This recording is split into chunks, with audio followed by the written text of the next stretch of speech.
Section 131, confiscation or penalty not to interfere with other punishments without prejudice to provisions contained in code of criminal procedures. No confiscation made or penalty imposed under other provision of this act or rule shall made thereunder shall prevent the infliction of any other punishment to which person affected thereby is liable under provisions of act.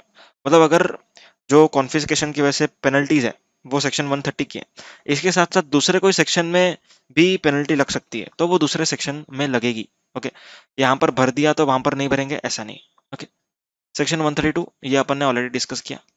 133, liability of officers and certain persons. An officer is not required to disclose any information to anyone which is obtained under section 150 or 151। मतलब information return में जो भी आपको information मिली है वो आपको किसी को डिस्क्लोज नहीं करनी unless it is your duty to disclose. Okay, except as is duty.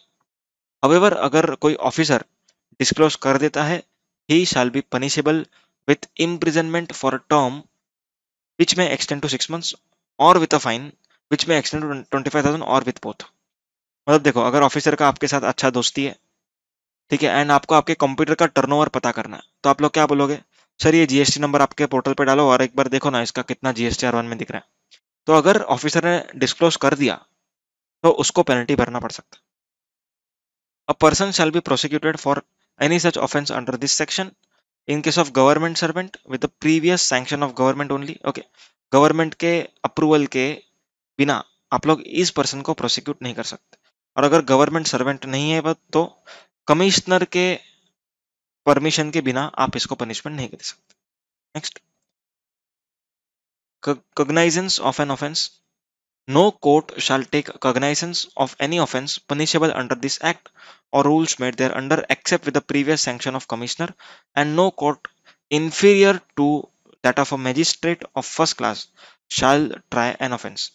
ठीक है, ट्राई एन ऑफेंस मतलब कि ऑफेंस ट्राई करना नहीं, उस ऑफेंस को हैंडल करना, उसको अपन बोलते हैं taking in the trial of offences. Okay, so commissioner का सैंक्शन होना चाहिए and magistrate of first class से ऊपर वाले लोग कॉग्नाइजेंस ले सकते हैं। तो कॉग्नाइजेंस का मीनिंग मैंने इंस्पेक्शन में बोला हुआ है। ओके, कॉग्नाइजेंस बोलो या फिर कॉग्नाइजेंस बोलो, एक ही बात। Section 135, presumption as to culpable mental state. मतलब क्या, सुनो, अगर कोई प्रोसिक्यूशन हुआ है, ओके, जिसमें कल्पेबल मेंटल स्टेट को प्रिज्यूम करना पड़ रहा है, मतलब कि इंटेंशन, मोटिव और नॉलेज ऑफ फैक्ट। ओके, मतलब कि मेरे को मालूम था, ये प्रूव करना है आपको, ठीक है, ये प्रूव करना ऑफिसर को कि आपको मालूम था it is a fraud and your intention was illegal. ठीक है, तो ये किस तरीके से चलेगा, किस तरीके से प्रूव करना है, वो यहाँ पर बताया गया। In any prosecution for an offence under this act which requires culpable mental state on the part of accused, the court shell presume the existence of such mental state. ठीक है, कोर्ट को प्रिज्यूम करना पड़ेगा कि ऐसा mental state, मतलब mental state था। कैसा mental state, intention of fraud, okay, motive था, नॉलेज ऑफ फैक्ट था, बिलीफ था, रीजन टू बिलीव था, फैक्ट था। ठीक है, ये कल्पेबल मेंटल स्टेट है।